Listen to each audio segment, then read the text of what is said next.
Esto es Insight, el negocio del deporte desde dentro. Aquí y ahora hablamos de Sports Business, del World Football Summit y de los principales congresos de la industria. Bienvenidos al capítulo 2. Hablar, escuchar, compartir. Hablaría casi de reinvención, ¿no? Pero yo creo que estamos ante una transformación similar a la que pudo ocurrir cuando entró la televisión a retransmitir en directo los partidos, ¿no? Hace 50 años.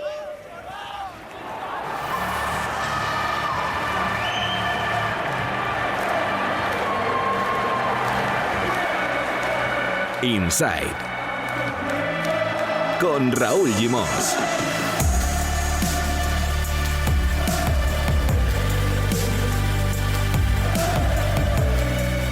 ¿Verdad que era hoy cuando estos chicos del podcast Insight Sports Business sorteaban una camiseta del Vissel Kobe firmada por Andrés Iniesta?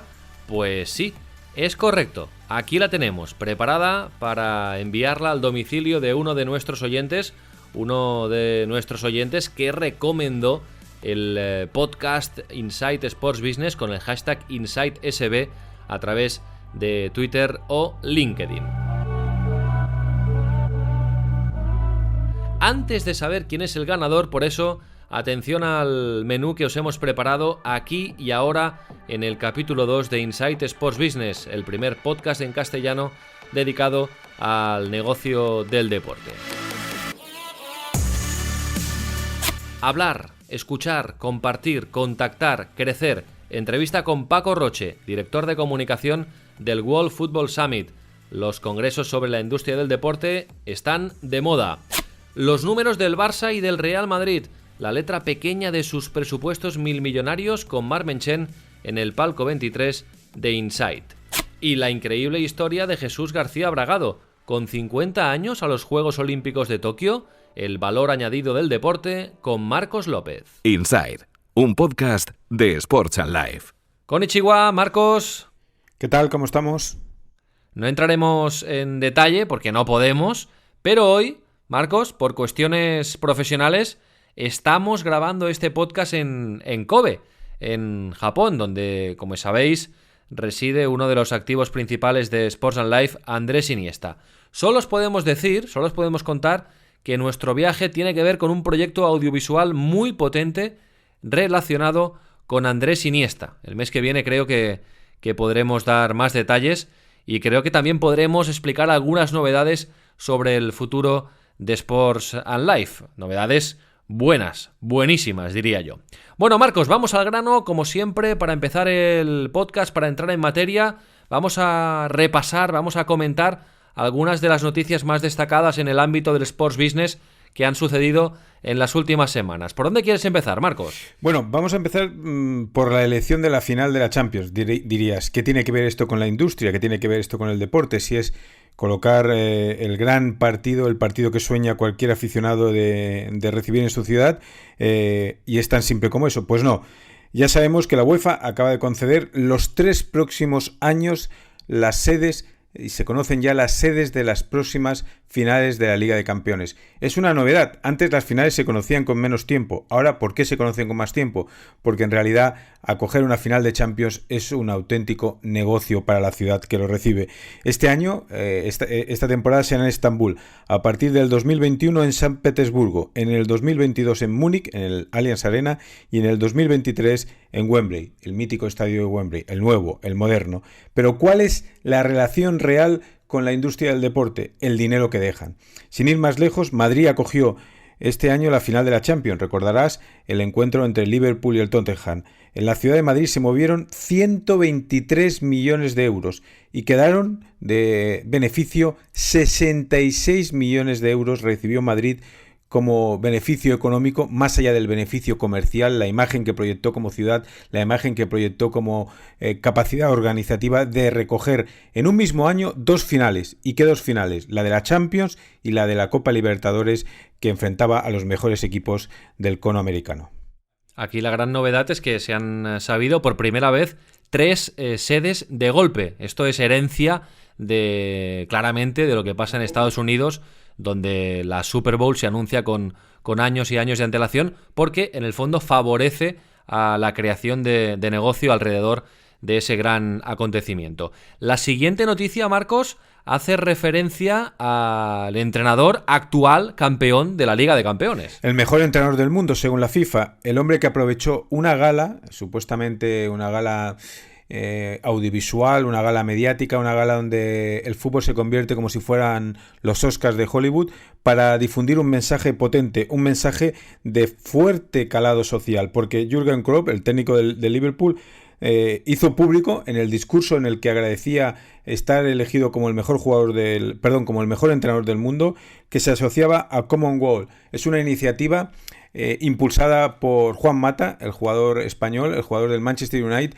una iniciativa que sobre todo quiere utilizar el fútbol a través de la donación de un 1% del salario que recibe cada jugador, o en este caso cada entrenador, para que el fútbol tenga un fuerte impacto social a través de diversas organizaciones. No es una ONG, sino que Common Goal permite llegar a diversas organizaciones que tienen impacto real, auténtico, sobre los niños, sobre las personas que necesitan realmente ese dinero. ¿Y qué hizo Jürgen Klopp? Aprovechar el palco escénico que le ofrecía la FIFA, es decir, el fútbol mundial reunido a sus pies, para anunciar que se asociaba y que ponía su imagen, que ponía su dinero y que ponía su rostro a esa iniciativa fantástica que ha liderado Juan Mata.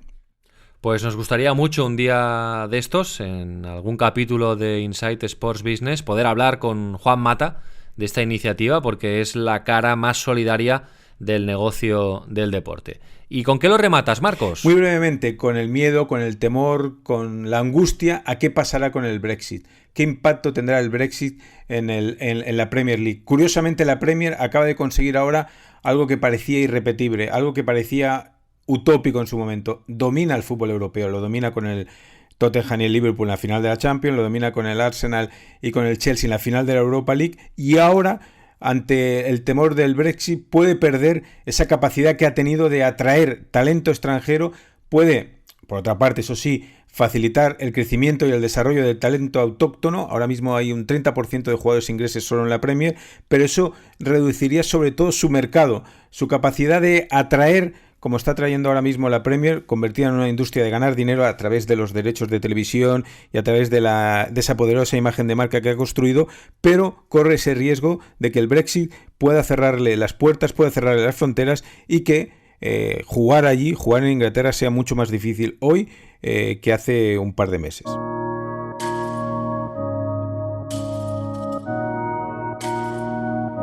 Inside, con Raúl Gimós.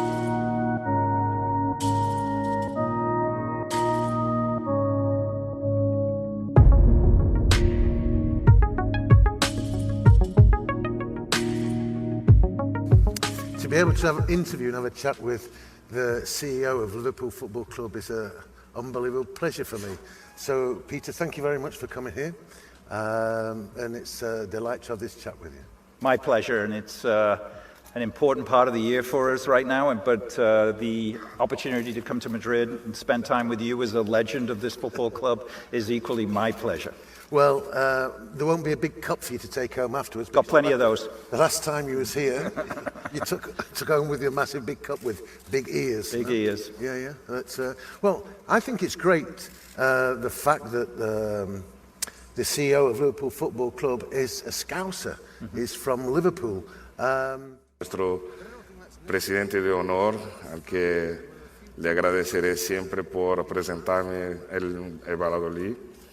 Entonces, bueno, llegamos a un acuerdo.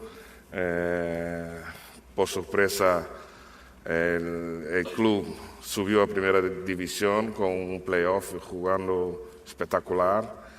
Y entonces hemos entrado el 3 de septiembre y entonces iniciado la nueva historia del club, ¿no? Desde entonces, pues, estamos haciendo muchos cambios y lo primero que quería era dejar... Después entraremos, pero esto es nuestro departamento de datos. Primer mensaje muy importante de nuestro departamento de datos, de ese título de mi charla, de los datos, el camino de los datos a la inteligencia artificial. La primera cuestión es que el departamento de los datos, de Business Intelligence, Business Analytics, es un departamento transversal. Es decir, hay personas. Y antes de nada, que Miguel tienen Ángel, que ser.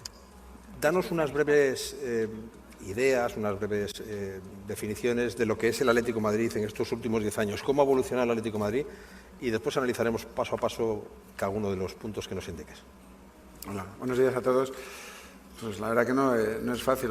Ves la foto del club hoy y evidentemente el escenario era muy diferente hace 10 años cuando una vez que concluye el proceso judicial fallece mi padre y de alguna manera me encuentro en una situación de tener que tomar una decisión en un momento muy complejo de la historia del club. Pues lo primero que hice fue rodearme de gente capaz a mi alrededor y tomar una serie de decisiones basadas en un plan.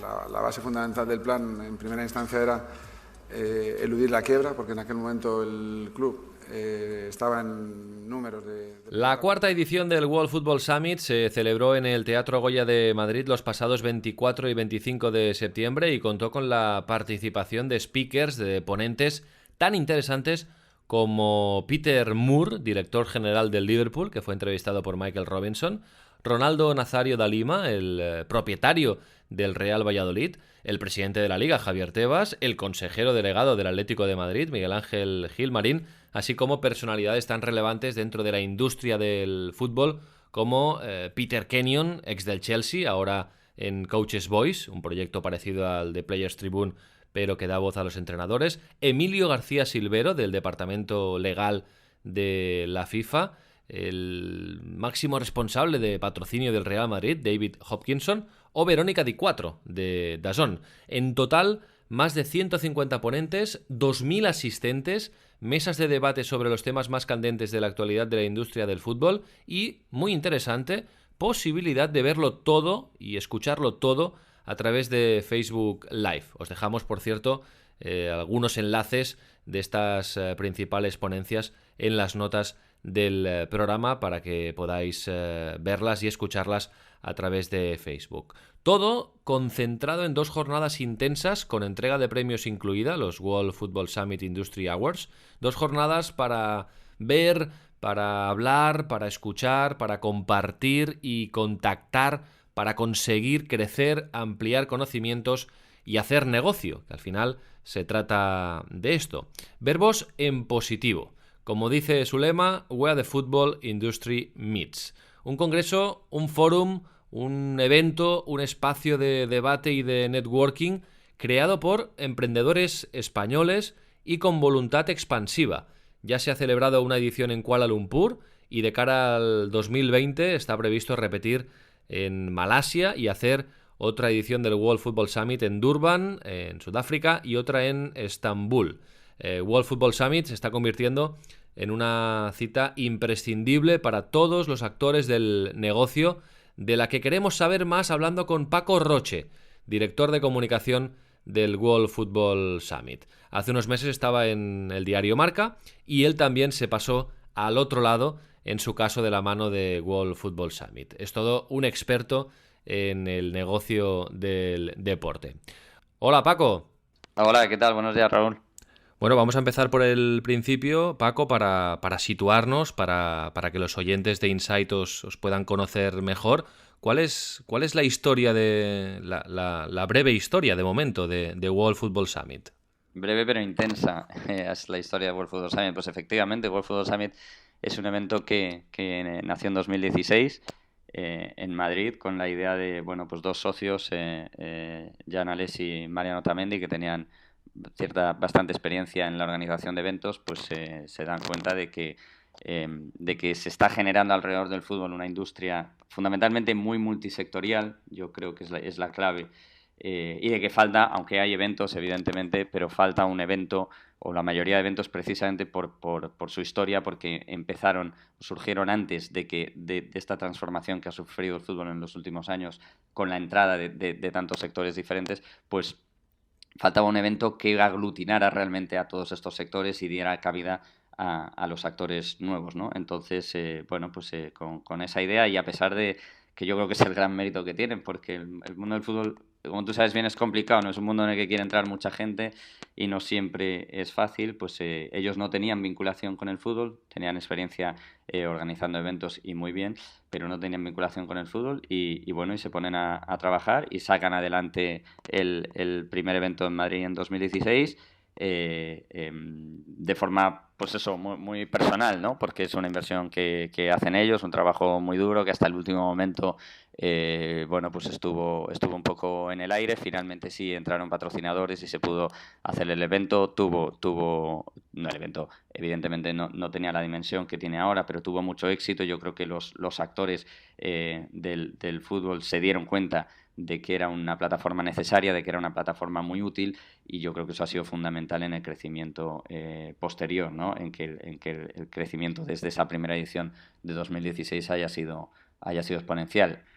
Está bien especificar, Paco, que detrás de la organización de World Football Summit hay una empresa española y que la sede central de World Football Summit el epicentro es Madrid, aunque ya os estáis expandiendo prácticamente por todos los continentes.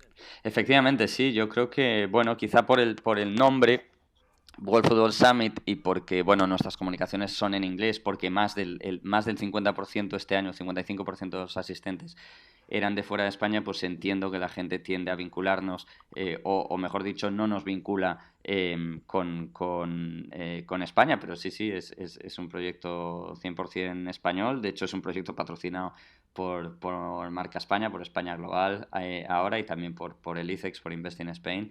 Así que, efectivamente, es un proyecto que nace en España, en Madrid, con vocación, además, no por casualidad, sino porque creemos que España en general y Madrid en particular es el hub de la industria del fútbol. Efectivamente, como tú dices, en el contexto de ese crecimiento que decíamos antes, el evento ya se estrenó este mismo año en Malasia, World Football Summit Asia.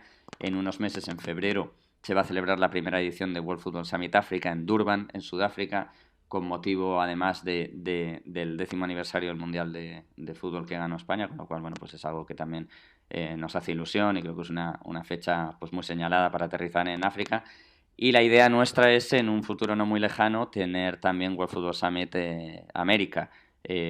Probablemente no en Estados Unidos, probablemente en Latinoamérica, quizá en México o Argentina. Bueno, hay diferentes opciones, pero la idea nuestra es tener cuatro eventos anuales en esos cuatro, en Europa, en África, en Asia y en Latinoamérica, pero por supuesto manteniendo siempre el evento flagship, si quieres, de World Football Summit en Madrid, en España. ¿Podríamos decir que los eventos que se van a hacer o que ya se han hecho en otros lugares son réplicas? ¿El modelo base es el World Football Summit de Madrid? Sí, efectivamente. Nosotros, bueno, pues cuidamos mucho toda la imagen del evento. Todo está diseñado aquí, desde por supuesto, los logos y las tipografías y las músicas y todo lo que hacemos y el diseño de los stands. Eso la gente lo va a encontrar igual en cualquier evento de World Football Summit, ¿no? Y la forma de trabajar, la filosofía que nos mueve, que efectivamente siempre es, evidentemente, tener a los mejores ponentes posibles y generar el mejor espacio, el mejor ambiente y poner a disposición de los asistentes las mejores herramientas posibles para hacer networking, que es la otra gran pata de World Football Summit, ¿no? World Football Summit es un ciclo, son conferencias. Por supuesto, hemos tenido más de 50 conferencias, estos días en Madrid, pero la pata de networking es muy importante y es una de las cosas que más valoran nuestros asistentes, ¿no? Entonces eso es común, eso lo van a encontrar allí donde estén las siglas de World Football Summit, eso lo van a encontrar los asistentes siempre. ¿Qué ocurre? Que evidentemente el contexto futbolístico de Asia no es el mismo que el de Europa y mucho menos que el de África, ¿no? Entonces las temáticas, los ponentes, hay que adaptarlos evidentemente al contexto de cada zona, y ese es un desafío importante porque los programas se diseñan desde aquí, pero el ambiente y el contenido y las cosas que yo creo que a nosotros nos diferencian y que trabajamos para que nos diferencien de otros medios, las van a encontrar en todas partes. ¿Cuál es el modelo de negocio de World Football Summit? ¿Puede llegar a ser un negocio rentable, aparte de todo el digamos, el beneficio que supone para la industria del fútbol a través del networking, del conocimiento que se puede adquirir a través de las conferencias. Para la empresa que lo organiza, ¿cuál es el modelo de negocio? Bueno, antes de entrar en el modelo de negocio, sí, confirmar que estamos muy contentos porque este año hemos tenido un gran apoyo de patrocinadores que ya habían participado en ediciones anteriores, como decías tú, como Cruyff Institute, o como Banco Santander, o como la Liga, o como Microsoft, y patrocinadores nuevos que se han incorporado, como Budweiser, o como Amazon, o como otras marcas que se han incorporado, ¿no? Entonces estamos muy contentos de que las grandes marcas que están apostando por el fútbol de alto nivel, pues como puede ser Santander o Budweiser, que recientemente ha firmado un contrato, como sabes, de patrocinio con la Premier y la Liga de cara al año que viene, que quiere entrar de forma con mucha fuerza en el fútbol europeo, después de estar, ser la marca de referencia en el fútbol estadounidense. Pues estamos muy contentos de que nos hayan elegido en ese sentido, ¿no? Como parte de su estrategia de implantación en Europa. Y sí, el modelo de negocio fundamentalmente es el evento se sostiene a través de patrocinio y de venta de entradas. Ese es fundamentalmente el modelo de negocio. Aquí no hay ningún fondo detrás, el evento se autosostiene, pero siempre con esas dos principales fuentes de ingresos, los patrocinios y la venta de entradas. ¿Cuánto vale una entrada, por ejemplo, del World Football Summit, de la última edición en Madrid? Bueno, tenemos diferentes tipos de entrada, ¿no? Porque el evento va fundamentalmente dirigido a profesionales del sector, pero bueno, también tenemos un cupo de entradas para estudiantes, por ejemplo, que nos gusta tener siempre, porque, como parte del crecimiento de esta industria, estamos viendo también la proliferación de escuelas de negocio especializadas en negocio del deporte, y de hecho, pues como mencionábamos antes, nosotros tenemos entre nuestros patrocinadores a Cruyff Institute, también a la Escuela Universitaria Real Madrid de la Universidad Europea, con lo cual tenemos un pase de estudiante, una proporción pequeña que reservamos para estudiantes, que el precio cuesta 210 euros. Luego el pase normal, que llamamos el Delegate Pass, que cuesta 399, y el Corporate Pass, que es el pase VIP, que digamos que da acceso a la zona VIP y a poder interactuar de forma un poco más directa con los ponentes, que son 760 euros. Esos son los últimos precios que estuvieron a la venta.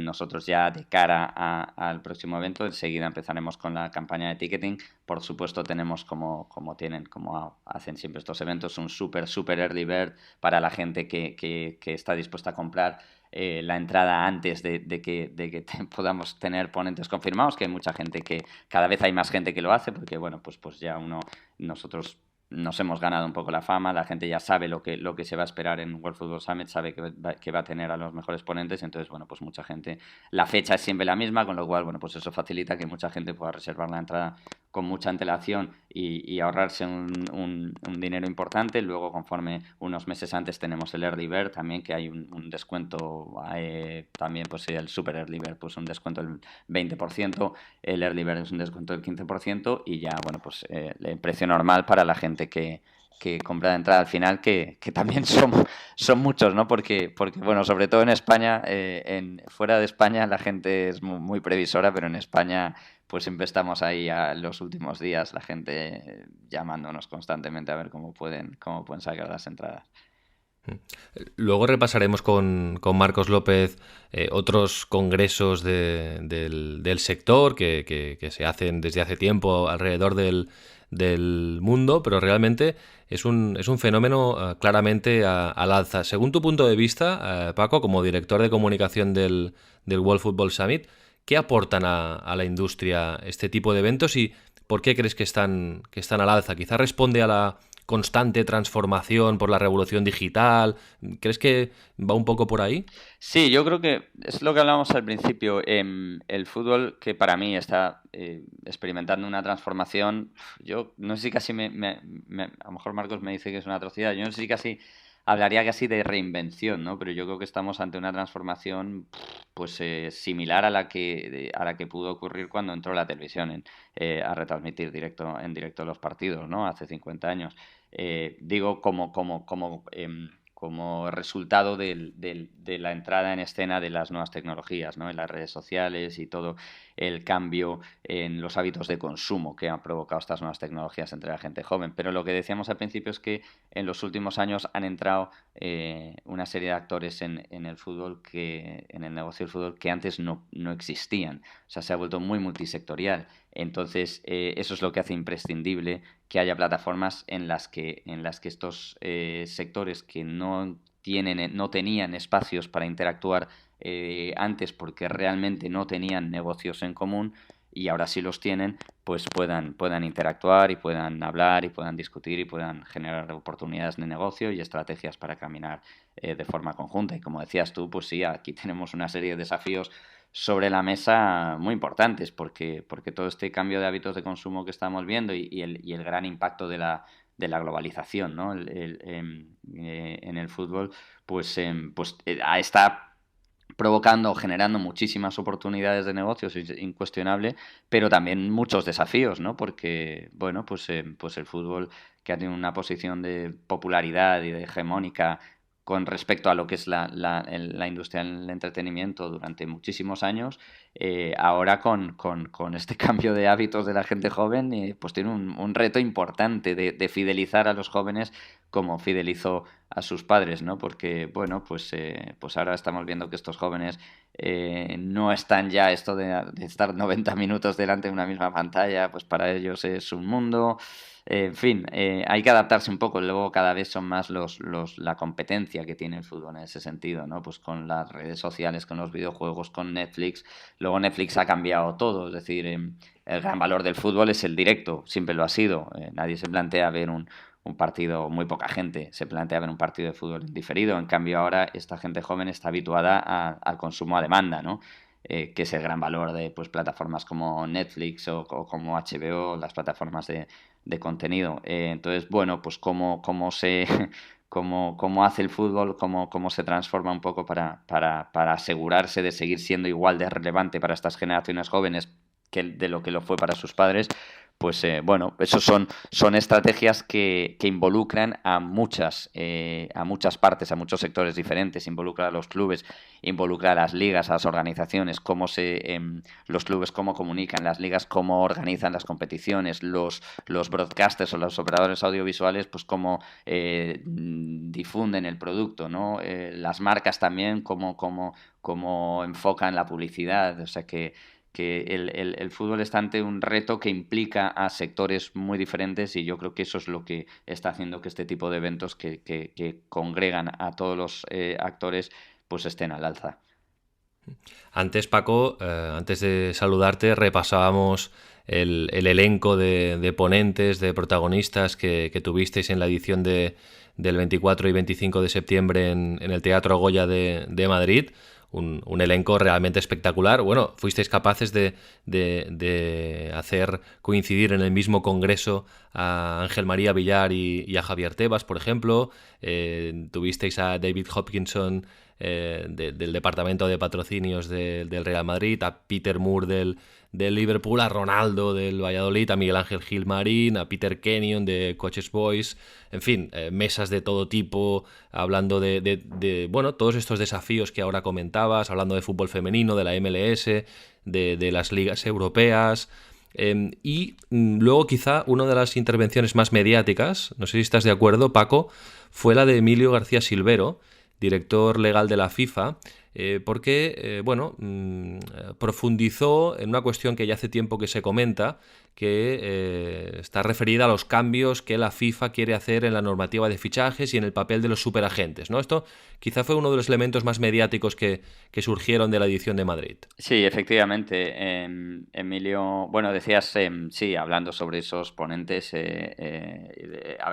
sé si has citado a Luis Vicente, que es el jefe de transformación digital e innovación de la FIFA, que también es un gurú, vamos, es un tipo que ha trabajado en la industria del deporte en ámbitos muy amplios, y que es un gurú de la transformación digital, ¿no? Pero efectivamente, para mí la ponencia de Emilio García era una de las más interesantes, ¿no? La presentación de esta cámara de compensación. Primero, Emilio García, para la gente que no lo sepa, lo que pasa es que, bueno, a lo mejor no se deja ver mucho en la prensa deportiva, pero Emilio García es probablemente el español que tiene el puesto más alto o más importante en el fútbol mundial, en las grandes organizaciones de fútbol mundial, porque es el máximo responsable de la FIFA. Y efectivamente, desde su incorporación, él viene de la UEFA, pues la FIFA está haciendo un esfuerzo importante para corregir algunos errores que ha tenido el fútbol en los últimos años, para adaptarse también a los nuevos tiempos, ¿no? Y en un esfuerzo de también recuperar mucho la credibilidad y sanear mucho la imagen que tiene el deporte, una de las iniciativas más importantes es la Cámara de Compensación. ¿Qué es la Cámara de Compensación de la que habló Emilio en World Football Summit? Pues es un banco, podríamos decir, que un organismo independiente que va a estar tutelado por la FIFA, en el que los clubes van a tener que depositar el dinero de los fichajes, va a hacer un poco de intermediario con el objetivo. La FIFA lo que quiere es que que no se pierda o controlar o monitorear el destino de las millonadas que se están pagando cada año más en los traspasos, ¿no? Y saber exactamente dónde va ese dinero, vigilar que ese dinero no sirva para lavar dinero procedente de otras actividades y, como tú decías, pues controlar la cantidad de millones de euros que al año se escapan en comisiones de todo tipo, ¿no? No se está cuestionando aquí, evidentemente, que el trabajo de los agentes de representación es importante, que los agentes son necesarios y que es un trabajo que se tiene que remunerar. Yo creo que eso no lo cuestiona nadie, pero sí hay que controlar la cantidad de agentes o de intermediarios que ha infiltrado, que participan en las operaciones, ¿no? Porque, bueno, pues hemos visto cómo terminan algunas operaciones luego judicializadas, ¿no? Y luego un elemento que es muy importante y que yo creo que también está en el ánimo de Emilio García y de la FIFA, es que se cumplan los derechos de formación, ¿no? Cuando se generan estos traspasos multimillonarios, pues en muchas ocasiones hay muchos clubes que han participado en la formación de estos jugadores, a los que legalmente pues les corresponde un porcentaje de los traspasos cuando se traspasa a jugadores que tienen contrato en vigor y que bueno, pues hasta ahora no había o era muy difícil. No había herramientas los clubes no tenían herramientas muchas veces para hacer valer ese derecho, ¿no? Y es importante, evidentemente, en este fútbol globalizado y en el que los grandísimos clubes se han convertido en marcas multinacionales con una capacidad de generar ingresos espectacular, pues el fútbol tiene que ocuparse y preocuparse y hacer porque los clubes más pequeños que no tienen acceso a las fuentes de ingresos que tienen los clubes grandes, pues las fuentes de ingresos que les corresponden se cumplan, ¿no? Y yo creo que eso va a ser muy importante. Bueno, y para ir acabando, Paco, un clásico, ¿no? Ya del World Football Summit, el World Football Summit Industry Awards, unos premios que entregasteis en el Florida Retiro y premiasteis, entre mucha otra gente, a los dirigentes del Atlanta United, que es el actual campeón de la MLS, de la Liga de Fútbol de Estados Unidos. Y aprovecho para preguntarte, porque hablasteis especialmente también en el World Football Summit de la MLS, por la evolución de esta liga. Si tú, como persona que se mueve en el entorno del negocio del deporte, si crees que tiene futuro, que la sensación que tenemos es esa, ¿no? Que va a más. El año que viene entra el equipo, la franquicia de Beckham, por ejemplo, en Miami. ¿Veis que están haciendo las cosas bien y que tiene futuro la MLS? Absolutamente. Me alegro de que me hagas esa pregunta porque para mí es uno de los temas, es uno de los pilares o cuando se habla en inglés de los hot topics, ¿no? de la industria. Para mí la evolución, el crecimiento del fútbol en Estados Unidos, en general del fútbol en Estados Unidos y en particular de la Major League Soccer, para mí es uno de los temas del año. Y efectivamente, los World Football Summit Industry Awards son una buena piedra de toque, porque es por primera vez la MLS o bueno, el fútbol estadounidense se ha llevado 2 premios. se ha llevado el premio al mejor ejecutivo, como tú decías, efectivamente, Darren Eales del Atlanta United, y también se ha llevado el premio al mejor estadio, que es el Mercedes-Benz Stadium, que precisamente es el estadio en el que juega el Atlanta United y los Atlanta Falcons. El fútbol en Estados Unidos no creció, es decir, el Mundial de 1994 no fue el desencadenante que se esperaba, esa es la realidad. Se esperaba, yo creo que se hizo una inversión muy fuerte y se esperaba que ese fuese el punto de partida del crecimiento del fútbol en Estados Unidos. No ha sido así, ha tardado más de lo que se esperaba, ha atravesado por momentos complicados la MLS, pero yo creo que en este momento está en un momento espectacular, y además llevando la vanguardia en muchos aspectos, como por ejemplo el de los estadios, ¿no? El Mercedes-Benz. Los 3 estadios, los 3 finalistas al Best Venue, al mejor recinto, eran estadios estadounidenses, ¿no? El Mercedes-Benz Stadium, el Levi's Stadium y luego, bueno, el Hall of Fame Experience, que es una parte de un estadio. Entonces, como te digo, evidentemente como liga todavía está por detrás de las grandes ligas europeas, pero está en el camino, desde luego, de convertirse en una liga muy relevante, porque están haciendo las cosas muy bien. Ya no es solo el único atractivo, ya no es solamente las figuras extranjeras. Yo creo que las figuras extranjeras han hecho su papel, como en todas las ligas emergentes, ¿no?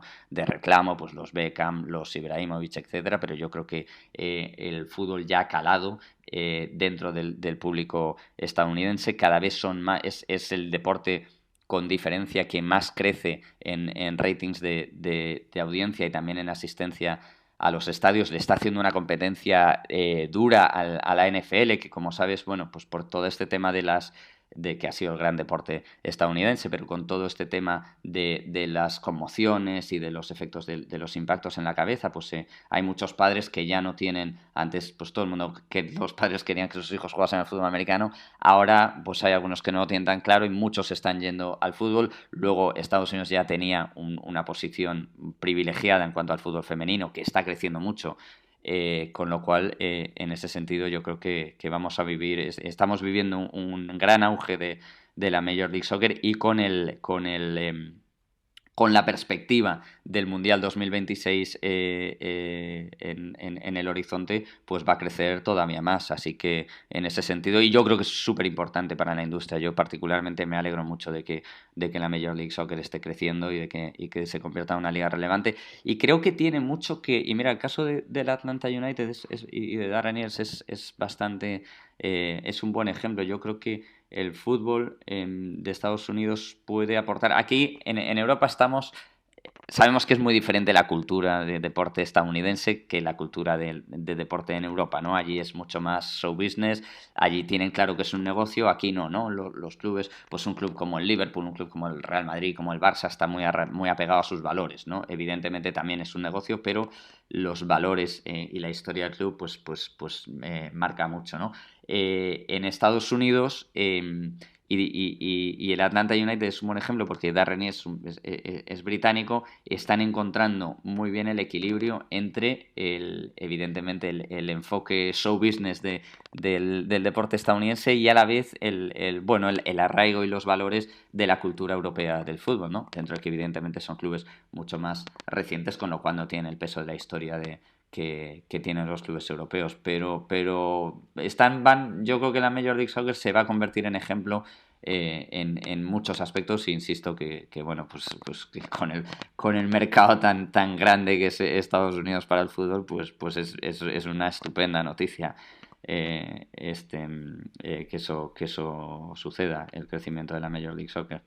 Bueno, Paco, estaríamos horas y horas hablando contigo. Ha sido muy, muy interesante hablar del World Football Summit, conocer todo lo que rodea World Football Summit y ver que está creciendo y que se está consolidando como uno de los eventos relacionados con la industria y el deporte más importantes del planeta, y que se va expandiendo. Muchísimas gracias por explicarnos todo esto en el podcast Inside Sports Business.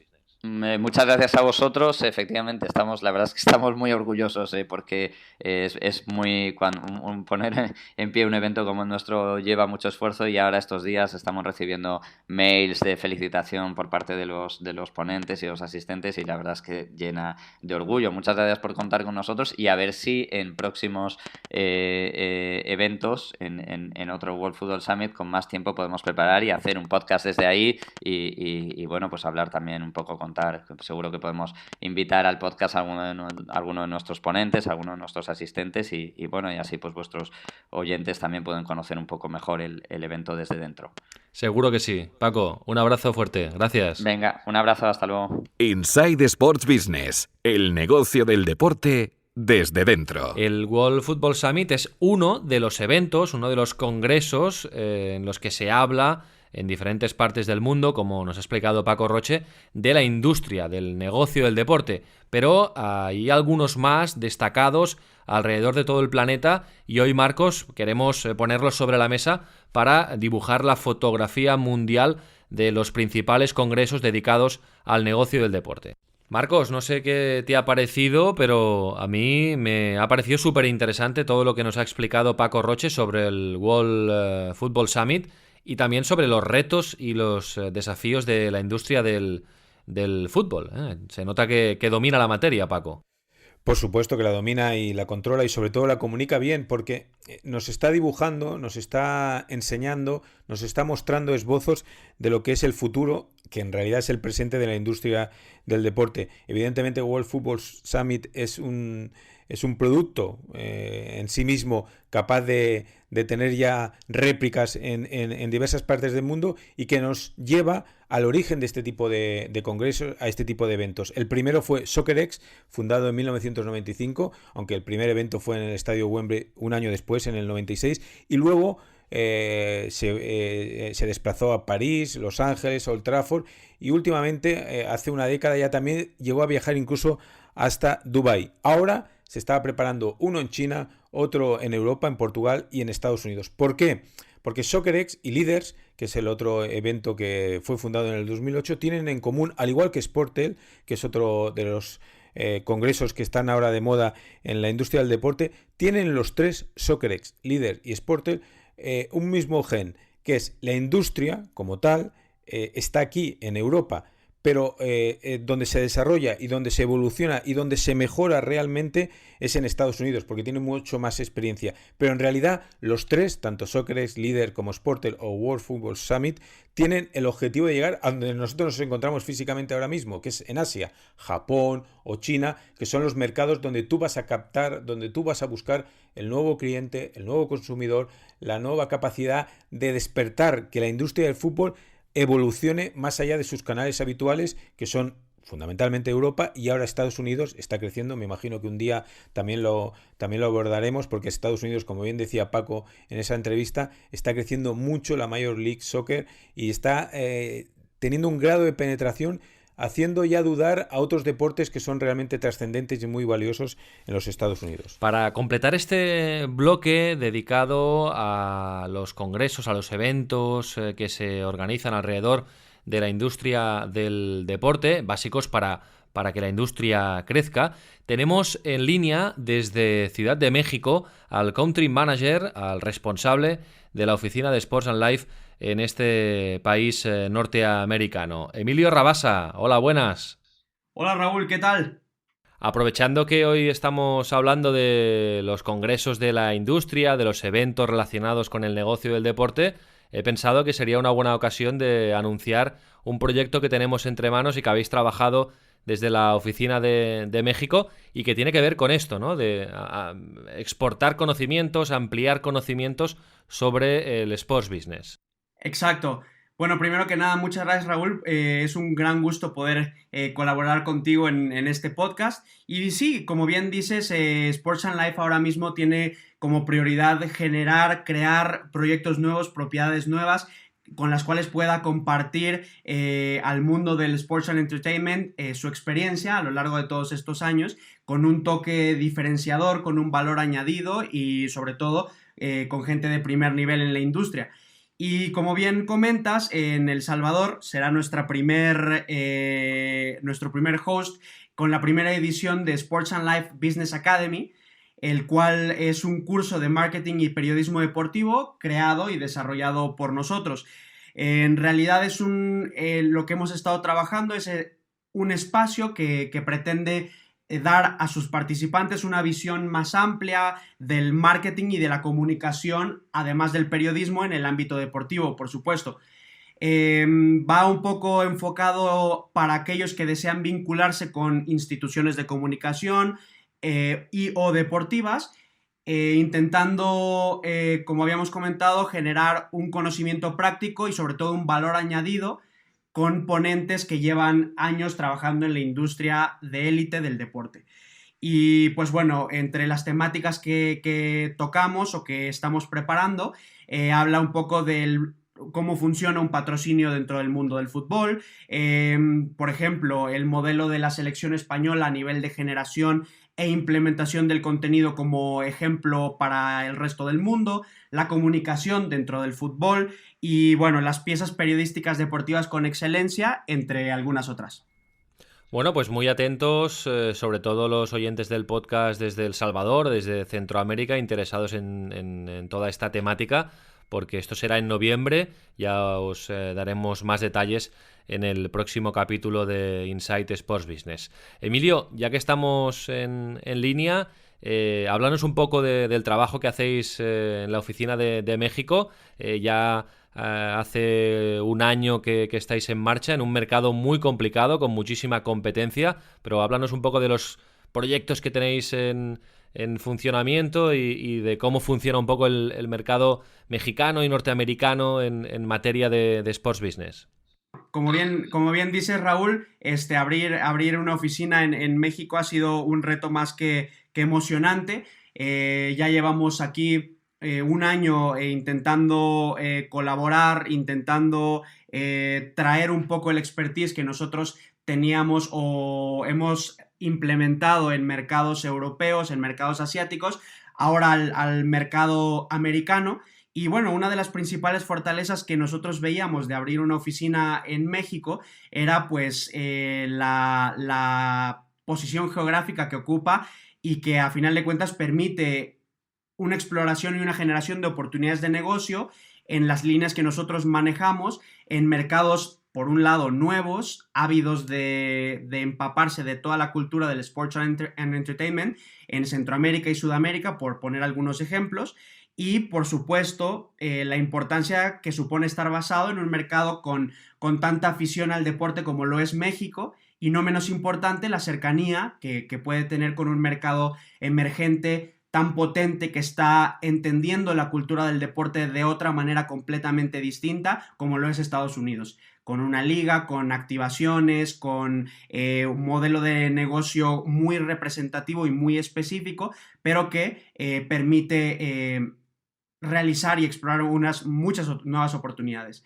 Y bueno, a final de cuentas, si bien ha sido un desafío durante este año y cacho que llevamos en la oficina, estamos contentos con los resultados, pues digamos que hemos podido experimentar o ya tener relaciones muy estables con clubes, con representantes, con futbolistas, con instituciones, con marcas y con plataformas de contenido que están buscando innovar, darle ese toque distintivo y como siempre buscar un valor añadido, que es donde nosotros intentamos siempre colaborar.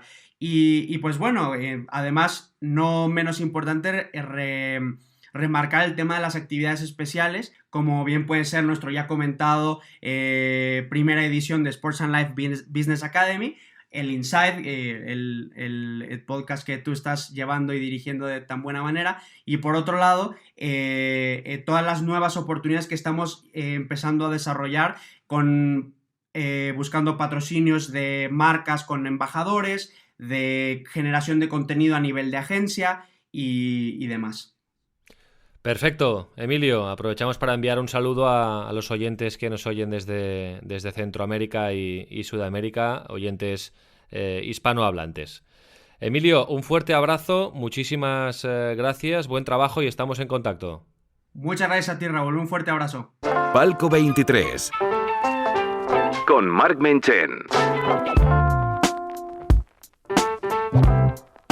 Y ahora viene cuando en Insight Sports Business nos vestimos de gala para entrar en el Palco 23 de la mano del periodista Marc Menchen. Hola Marc, buenas.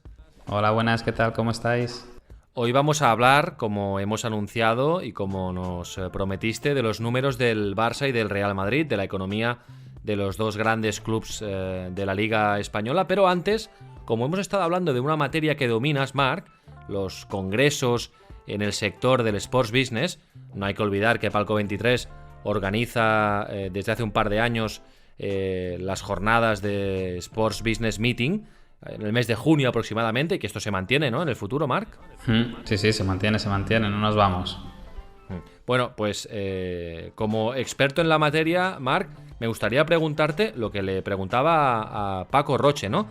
Son congresos, jornadas, eventos que parece que van al alza, ¿no?, en el mundo del negocio del deporte, en este sector, porque quizá cada día es más importante, bueno, aparte del networking, ¿no?, pues compartir los conocimientos en este mundo tan cambiante. Sí, yo creo que al final es importante, sobre todo en un sector que está creciendo mucho, que se está haciendo a marchas forzadas, digamos, de alguna manera, sobre todo aquí en España. Yo creo que haya puntos de encuentro en el que el sector se pueda juntar, pueda debatir, pueda pensar conjuntamente dónde está el futuro del negocio, en este caso del fútbol, pero del deporte en general, porque al final pensemos que el fútbol lleva un poco la delantera, pero que lo que hoy es aplicable en la industria del fútbol, quién sabe si en otro momento se lo podremos aplicar al baloncesto, al atletismo, al curling, a cualquier deporte. Bueno, pues vamos con los números del Barça y del Real Madrid. El Barça ha hecho nada, hace muy poquito su asamblea de compromisarios, el Madrid un poquito antes, y coincidiendo con estas asambleas, pues los dos grandes clubes españoles, Marc, publican sus balances, sus cuentas, sus números, y si te parece lo podemos diseccionar por bloques, ¿no? Podemos hablar de ingresos, de la masa salarial, de los beneficios y de la deuda. Si te parece, empezamos por los ingresos, porque los dos grandes clubes españoles están ahí millón arriba, millón abajo, alrededor de los 1.000 millones de euros de ingresos. Sí, yo creo que esta primera carrera el Barça la ha ganado. El Barça ha sido el primer club deportivo, no solo de fútbol, que ha superado los 1.000 millones de euros de facturación. Y es verdad que aquí tenemos que comparar peras con peras, manzanas con manzanas, porque aquí a veces se mezclan cosas. Y si os parece, primero empezamos ingresos sin traspaso. El puro negocio que hace el fútbol, la venta de entradas, el patrocinio, los derechos de televisión, etcétera. Aquí el Barcelona le ha pasado un poquito la mano por la cara al Real Madrid en las últimas temporadas, y en 2018-2019 consiguió 835 millones de euros, que es un incremento del 21,7%. Es una subida muy fuerte. En cambio, el Real Madrid se quedó en 757,3 millones y solo es un 1,2% de mejora. Ahora bien, aquí hay un poco de trampa. Trampa en el buen sentido, entendámonos. El Real Madrid el año pasado no jugó, cayó en octavos de final, si no recuerdo mal, y eso se ha notado en lo que recibió de la Champions League. En cambio, el Barça llegó a semifinales y eso también se notó porque un año antes se había quedado en los cuartos de final. Entonces, aquí hay un elemento que explica mucho el que uno crezca muy poquito y el otro crezca mucho, más allá de que aparte del Barça ya se empezó a notar los ingresos de Nike, que el Real Madrid será a partir de este año que esté con Adidas.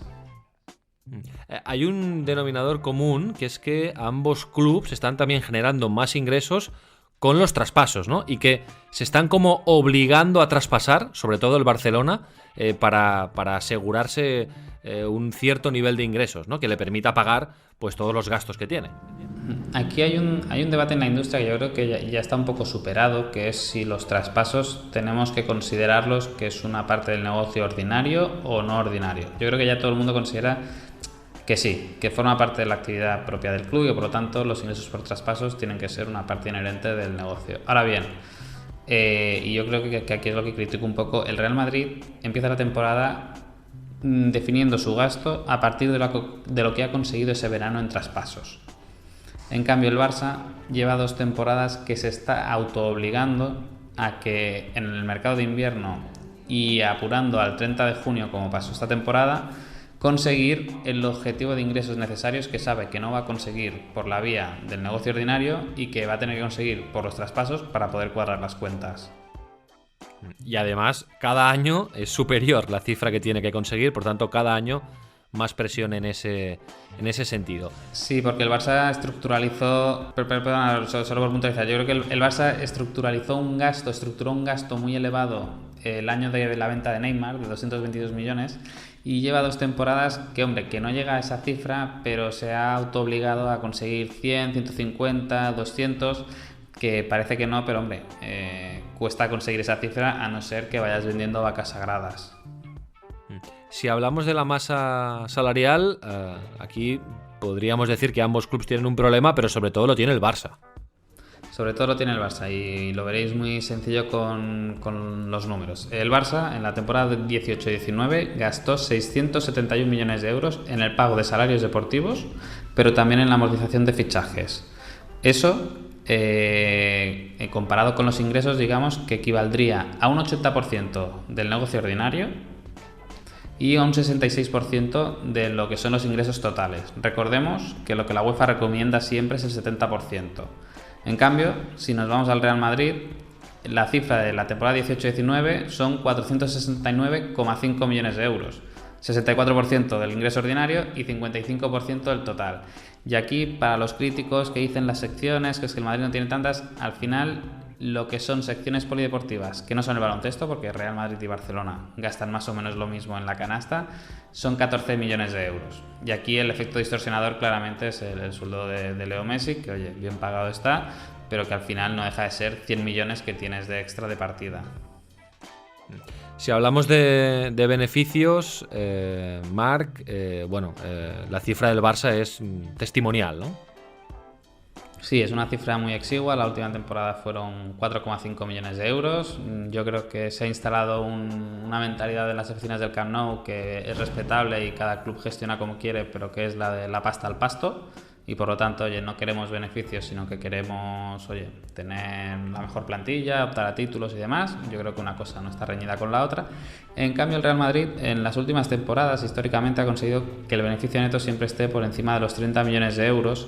Y sobre todo es una cosa que les ha ido muy bien, porque lo veremos en el siguiente punto, que es que, oye, si hay que hacer un estadio nuevo, a lo mejor lo sensato es sobre todo, oye, estar limpio, no tener muchas deudas y tener una fortaleza económica suficiente como para que hacer una obra de esa magnitud no pueda afectar en el futuro a la entidad. Claro, esto también se lo planteó el Barça, pero ¿lo está consiguiendo rebajar la deuda? No, pensemos que con los datos de la última temporada y todavía tienen que salir muchas más cosas, pero el Real Madrid tiene una deuda negativa de 27,1 millones de euros. Es decir, que todavía le deben más dinero de lo que ellos deben a bancos y clubes por el traspaso de futbolistas. En cambio, en el Barça, tercer año consecutivo que sube, hace 3 años era negativa, el año pasado fueron 157, este año se ha ido a 217,2 millones de euros. Por lo tanto, sigue subiendo la deuda que tiene el Barça con terceros. El club dice que se siente cómodo con la situación actual, que no es dramática, pero es verdad que para los que son más conservadores, pues hombre, asusta un poco que tengas una deuda de más de 200 millones cuando en pocos meses se van a tener que endeudar para hacer el nuevo Spy Barça. Si hacemos, para acabar, Marc, una mirada fría, una mirada objetiva a los números, podríamos concluir que ahora mismo la economía del Real Madrid está más saneada, es más fuerte que la del Barcelona, aunque el Barcelona tenga un presupuesto mayor. Sí, históricamente ha sido así. O sea, el Barcelona es verdad que mira mucho los ingresos, el liderar esa generación de negocios es un aspecto positivo, pero lo que realmente importa, que es la solidez de ese negocio, el Real Madrid lleva años demostrando, oye, que sabe obtener una mayor estabilidad o sostenibilidad de su proyecto que la que consigue el Fútbol Club Barcelona. Otra cosa es que a la gente, pues al final lo que le interesa son, oye, cuántos trofeos tengo y no cuántos euros tengo. Y además, pues queda muy bonito, ¿no?, decir que superas los 1.000 millones de presupuesto, que era un objetivo que se había marcado la Junta de Josep María Bartomeu para 2021. Lo has conseguido 2 años antes, pero bueno, claro, eso también conlleva ciertos peajes económicos que ahora nos ha explicado Marc Menchen desde el palco 23. Bueno, Marc, pues muy interesante esta comparativa. Evidentemente también podremos leer más detalles en Palco 23 porque, como decíamos, se han celebrado las asambleas de compromisarios recientemente y siempre se obtienen nuevos detalles con la lectura minuciosa de las memorias. Marc, nos reencontramos el mes que viene. Y algún día habrá que hablar de tenis, porque venimos de la Laver Cup, que ha sido muy interesante, el formato es espectacular, ideado es brutal. por el equipo de Roger Federer a todos los niveles. Y ahora vamos hacia la nueva Davis Cup, de Cosmos Tennis, de Gerard Piqué, que también promete muchas novedades y que a nivel económico creo que ha conseguido bastante los objetivos. Sí, no, es un tema muy interesante. Oye, tomo nota, me apunto los deberes que me estás poniendo para el próximo podcast y realmente yo creo que va a ser muy interesante para hablar del futuro del tenis como espectáculo, porque lo que tú decías, o sea, lo de la Laver Cup es brutal, o sea, lo que han conseguido es muy grande. Perfecto, Marc, un abrazo, gracias. Que vaya muy bien, un saludo, hasta luego.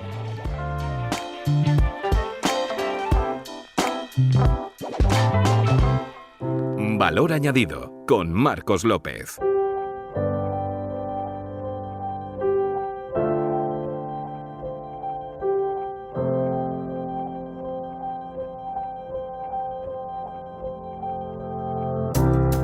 Como manda la tradición y nuestro orden interno, influenciado por el orden japonés, cerraremos el capítulo de hoy escuchando la historia deportiva con valor añadido que nos explica Marcos López. El protagonista, Marcos, es un superatleta incombustible.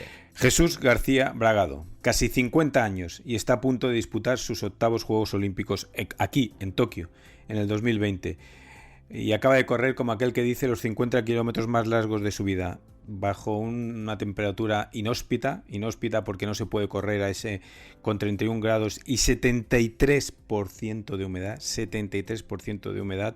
Este hombre que ha corrido 12 finales mundialistas, 7 olímpicas, este hombre que ha tenido la capacidad para competir y llegar hasta, insisto, está a punto de cumplir 50 años y de participar en sus octavos Juegos Olímpicos. La industria no valora la capacidad que tiene García Bragado de ser competitivo y de ser longevo y de estar durante tanto y tanto tiempo en la élite. En cualquier otro país, en cualquier otra cultura deportiva, sería una referencia, pero una referencia icónica en el sentido de que tendría muchos sponsors, que tendría muchos patrocinadores, que sería imagen de marca. Aquí la verdadera imagen de marca que traslada Jesús García Bragado es la imagen de un deportista auténtico, un deportista con el talento, no solo para hacerlo una vez, 2 veces, 3, 4, 5, sino para hacerlo muchas y muchas veces y para desafiar los límites que le marca su cuerpo. El valor añadido no es un valor económico, no es un valor de industria, no es un valor que se puede medir en números, es el valor añadido de un talento que va a permanecer en el recuerdo de los deportistas, porque además no es solo llegar a unos Juegos Olímpicos, es competir a diario. Porque para competir como ha competido en el Mundial de Qatar tienes que entrenar a diario y tienes que ser constante y tienes que tener unas rutinas que quizás el paso del año hubiera deteriorado, pero en el caso suyo, al contrario, lo ha ensalzado y le ha dado ese valor que para mí es fundamental. Vaya tela con el Mundial de Atletismo de Qatar. Merecería un programa aparte porque para mí es el negocio del deporte, pero mal entendido, una errónea concepción de lo que debe ser el deporte y lo que mueve el deporte a su alrededor, y lo mismo multiplicado por 1000 podríamos decir del Mundial de Qatar de fútbol que se celebrará en el año 2022. Y hablando de García Bragado, Marcos, me recuerda un poco al caso de Carlos Soria, alpinista madrileño, un auténtico crack, que ahora tiene ya 80 años y que empezó a hacer 8000 con más de 60. Estuvo en la órbita de grandes marcas como BBVA o Correos, que le patrocinaron expediciones al Himalaya. Y si no me equivoco, ha estado recientemente en el Dhaulagiri intentando hacer otro 8000 y acercarse a la cifra de los 14 8000 a su avanzada edad. Un auténtico fenómeno. Bueno, nos vamos, Marcos, pero antes, claro, tenemos que anunciar el ganador de la camiseta del Vissel Kobe firmada por Andrés Iniesta. Y el ganador es, hemos hecho el sorteo antes de empezar la grabación con el testigo inocente de Marcos López, el ganador es Patrick en Twitter, @de_diplomat. Patrick, que nos recomendó vía Twitter el día, lo tengo por aquí, concretamente 11 de septiembre, hizo un hashtag recomendando el podcast Inside Sports Business, como pedíamos, con el hashtag InsideSB. Muchísimas felicidades, Patrick, nos pondremos en contacto contigo en breve, recibirás un DM, y muchísimas gracias a todos los que habéis participado y habéis recomendado el podcast Inside Sports Business con el hashtag InsideSB en Twitter y LinkedIn. Es el hashtag oficial de este podcast, y si queréis podéis seguir recomendando el podcast donde queráis y como queráis. Lo podéis seguir haciendo. Nosotros encantados de la vida. Y atención, mucha atención, porque seguiremos sorteando premios chulos relacionados con el mundo del fútbol en los próximos capítulos. Os recuerdo también el correo electrónico del programa, insight@sportsanlf.com. Lo dejamos en las notas del capítulo. Podéis escribirnos lo que queráis, críticas, comentarios, sugerencias. Estamos abiertos las 24 horas del día. Inside Sports Business es un podcast con el sello de Sports and Life. Muchísimas gracias por la confianza. Os esperamos en el próximo capítulo, el 8 de noviembre, capítulo 3 de Inside Sports Business. Just enjoy the show, da-dum-dee-dum, da-dum-dee-dum. Just enjoy the show, I want my money back, I want my money back, I want my money back. Just enjoy the show, I want my money back, I want my money back, I want my money back. Just enjoy the show.